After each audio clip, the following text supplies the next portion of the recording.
সকলকে জানাই মা দিবসের শুভেচ্ছা। আজ আমরা গিয়েছিলাম শান্তিনিবাস বৃদ্ধাশ্রমে।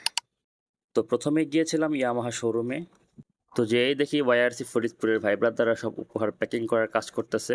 আর আমি এই ফাঁকে একটু MT-15 নিয়ে একটু ভাব নিতেছিলাম আর কি। তো ভাব নিতে নিতেই আমার ওয়াইআরসির নতুন টি শার্টটা চলে আসছে। তো নতুন টি শার্ট পরে আমি আবার ভাব নিতে শুরু করলাম। প্যাকিং অলমোস্ট শেষ, এবার বের হওয়ার পালা। বাইরে বের হয়ে দেখি আকাশের অবস্থা খুব বেশি ভালো না, মনে হয় বৃষ্টি হবে। কিছুক্ষণের মধ্যে চলে আসছে আমরা ওয়াইআরসি ফরিদপুর শান্তিনিবাস বৃদ্ধাশ্রমে, যেটা টেপাখোলায় অবস্থিত।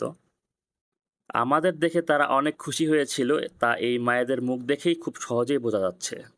কেউ তাদের দেখতে গেলেই তারা কি পরিমাণে যে খুশি হয় তা ভাষায় প্রকাশ করা যায় না।